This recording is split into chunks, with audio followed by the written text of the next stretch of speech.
السلام علیکم، میں محمد احسان اور آپ دیکھ رہے ہیں احسان انسائٹس۔ میں بہت عرصے سے ایک ٹاپک پہ، ایک اہم مسئلے پہ بات کرنا چاہ رہا تھا، تو ابھی ایک خبر سامنے آئی تو وہ پھر بات بہت اہم ہے تو کرنا بہت ضروری ہے۔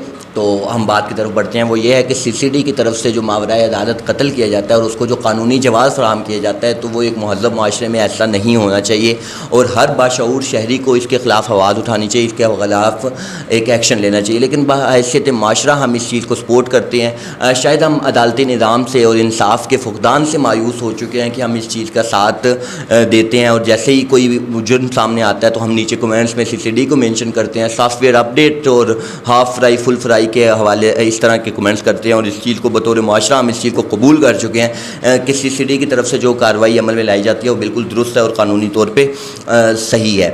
اس حوالے سے ایک سروے بھی سامنے آیا تھا کہ 2025 کے اپریل سے لے کر 2025 کے دسمبر تک یہ تقریباً جتنا عرصہ بنتا ہے، اس دوران 624 پولیس مقابلے ہوئے، جس میں 900 سے زائد جو مجرم ہیں وہ اس پولیس مقابلوں میں مارے گئے۔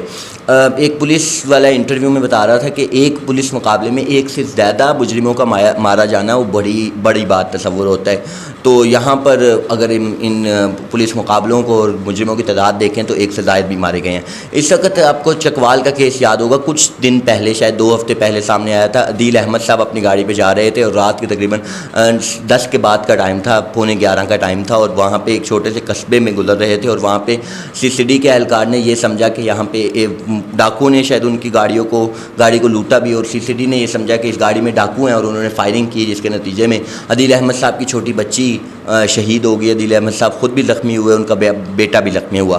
تو یہ ایک چیز سامنے آئی، اور یہ بھی اس کا نتیجہ نکلا کہ جب آپ کسی کو یہ اختیار دیتے ہیں مارنے کا، رائٹ ٹو کل جب آپ کسی کو دیتے ہیں، جب کسی کے ہاتھ میں گن فراہم کر دیتے ہیں اور آپ کہتے ہیں کہ آپ کو قانونی جواز فراہم کیا جائے گا، تو اس کے بعد ایسی باتیں تو سامنے آئیں گی۔ اب ایک اور کیس جو اس بات کا میں شروع میں کہہ رہا تھا وہ یہ تھی کہ منتہا زہرا کے جو آپ نے ریپ کیس، جو آپ نے جنسی زیادتی ہوئی اور اس کو قتل کیا گیا منتہا زہرا کو، اور بہت بے دردی سے مارا گیا، اس حوالے سے جتنا افسوس، جتنا رنج تکلیف کا اظہار کیا جائے کم ہے۔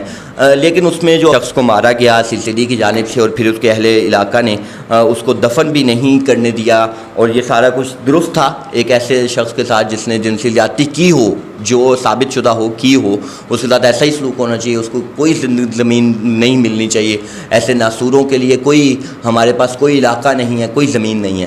لیکن مسئلہ یہ ہے کہ یہاں پہ جرم ثابت نہیں ہوتا، اور اس سے پہلے وہی CCD مار دیتی ہے، اور جرم خود ہی ثابت کرتی ہے، جرم، مجرم اور سزا کا تعین خود ہی CCD کرتی ہے۔ تو اس کا یہ نتیجہ سامنے آتا ہے، CCD کی جانب سے جو عبدالرحمان کو قتل کیا گیا وہ اس وقت مشکوک ثابت ہو رہا ہے۔ وہ یہ کہ اس میں DNA رپورٹ میں یہ نہیں آیا کہ عبدالرحمان نے کوئی زیادتی کی تھی یا اس مجرم نے کوئی زیادتی کی تھی یا نہیں کی تھی۔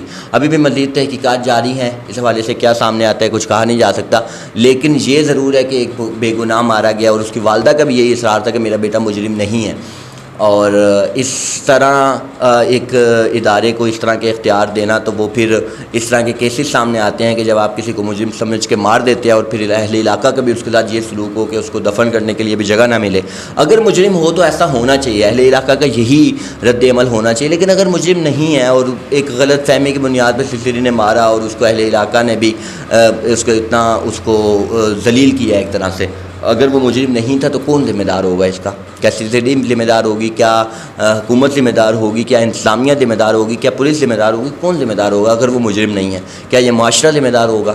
تو اس لیے کسی صورت ماورائے عدالت قتل کو سپورٹ نہیں کرنا چاہیے، یہ چیز غلط ہے۔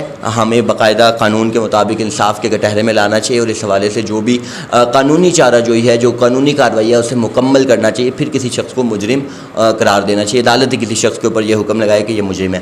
اب اس معاملے میں کیا سامنے آتا ہے کچھ کہا نہیں جا سکتا، لیکن اگر مجرم وہ نہیں ہے تو کون ذمہ دار ہے اس کا؟ یہ میرا سوال آپ سے بھی ہے، یہ میرا سوال اس معاشرے سے بھی ہے۔ والسلام۔